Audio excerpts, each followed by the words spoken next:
all prophets had their beards and so on and so forth. So the length of the beard has been limited by one handful's hold. So it shouldn't be longer than a handful hold. Okay? But no matter how short or tall it may be, it has to be trimmed. It has to be trimmed. The word in Arabic is يهذب أو يشذب, to trim it, which means to make it look good on his face. If a person's face is different, then it can be different. But the length is what is limited in the hadith. ألا تزيد عن قبضة. يعني if you hold it by hand, it shouldn't be longer than your handfold. Yeah. The brother's asking about the dye, the coloring of the hair. And he is telling us that the Prophet ﷺ required that the dye should not be made black. Of course, scholars have reasons that they kind of like speculate why the Prophet ﷺ doesn't want us to have a black dyed beard or hair. So they say because it's deceptive, because it shows the person younger than the age, and that could be used for nefarious purposes. Like if you go to marry someone,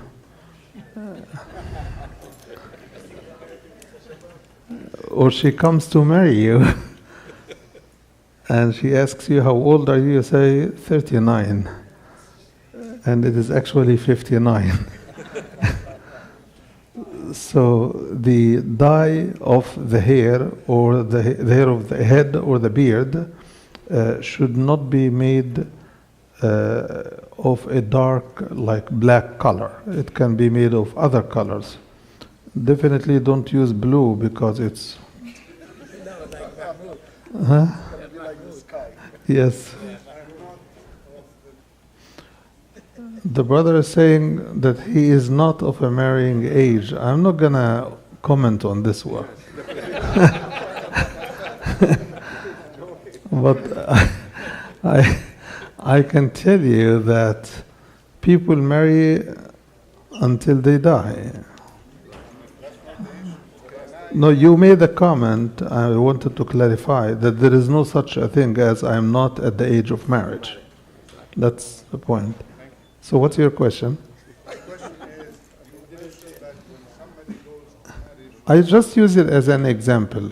So it is blank that you should not use... You should not use black dyes for hair. Okay? Yes, I'll come to you. Yeah. Yeah.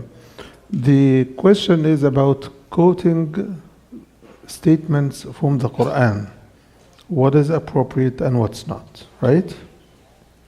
So the brother uses the example of in Surah Yusuf, when the king found his wife at fault regarding the allegations against Yusuf, he concludes something saying, "Inna kaydakunna azim." Your conspiracies are so deep. That is the king commenting on women being the target of his statement. And he's saying some people use this in daily life. So if they see somebody, some women in particular, making a statement of plotting or conspiracy, I will do this or I wouldn't do this because of this, then they say, "Inna kaydakunna azim," your plotting is so deep. So he's asking, can people use such statements? Scholars have deep discussions on those issues, because even though the Quran would quote even Iblis, he said this, he said that, but using what the Quran says has to be controlled by certain restrictions. Number one, it has to be very clearly understood what the Quran is saying. The second, it has to be clearly understood what the Quran wants us to learn and pick. Thirdly, the situation you are quoting the Quran to make a statement should also be very well suited and applicable. So you cannot quote the Quran to misrepresent what the Quran wants to say or make it look like your own. Clear? Okay. Sure. So the brother is asking a very familiar question. If somebody is traveling for 1 month, how long can he use the license for either breaking the fast or shortening the prayer or combining the prayer? In terms of combining the prayer, you can combine the prayer as long as you are inconvenient. You are going to suffer inconvenience if you do each prayer on time. Because a traveler may not have control all the time over his time. Okay? So as far as combining prayer, you do it if it is going to cause you serious inconvenience or inconvenience, according to some opinions. But as far as fasting or shortening the prayer is strictly allowed for when you are on travel. Kuntum ala safar. Breaking the fast if you are on travel. So the opposite word for being a traveler or on travel is to be muqim. What is muqim? Muqim is someone who settled in a place.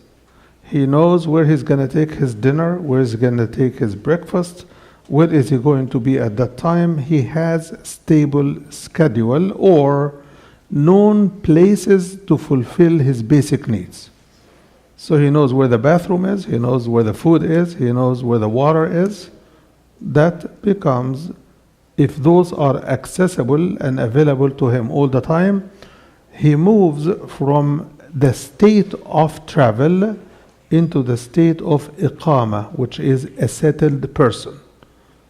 So through the month, if you sit, for example, from the first night, you sit in a hotel, and you know you have your bathroom, you have your food access and everything else, but you don't have your schedule, you can continue to combine your prayer. Okay? But once you have your schedule and you know what you are going to do, you know your surrounding, then you turn from a traveler into the state of muqim. The issue here is mental and physical stability. Once you are settled with that meaning of the word, then you are not a traveler, you are not on travel, even though from a perspective of your family, you are on travel because you are in a trip, right? But if you settle, you settle. Let us say people in those days, their settlement was very temporary. So they travel from Medina to Damascus for business. So they go, it takes them a month, one way. So what happens? They set the tent and they establish themselves for a couple of days and they keep moving. Then a couple of days and they keep moving. Those are constantly on travel. Okay?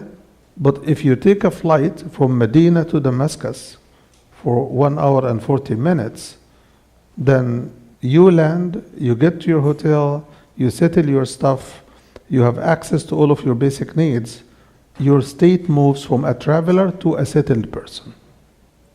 Okay? Yes. How can a good Muslim avoid interest? By not dealing with interest unless he has to. Okay. So the question is, since the economy is interest-based economy, how could a Muslim avoid interest? That's a question, right? Okay. So let us see if we can have a fundamental reality information. How many of you are dealing with interest to conduct their business? Or let us say the opposite, because this question will be embarrassing. But how many of you are able to avoid interest and live in this society?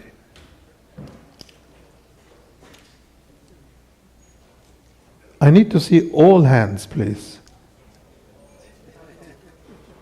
Okay, so we have a good deal of people who are able to live, and some of them conduct their financial business without having to take or give interest. So what do they do normally? They avoid buying things on mortgage. They avoid getting loans from the bank, right? And some of them, they avoid taking interest if offered from any source, right? That's the basic way. So while the society as a whole, the economy is interest-based economy, this is a macro look. But on the micro level, you can buy things cash if you have it, right? Or on an installment if you negotiate the contract with the seller, right? Otherwise, you get engaged in mortgage.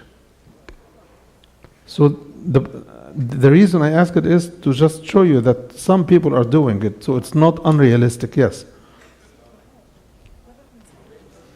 This is the iqamah time and the other. Yes. So I will, please, where is the questioner? So can you hold on for tomorrow? Okay, so I'll expect you to be here tomorrow. Inshallah. Jazakallah khair.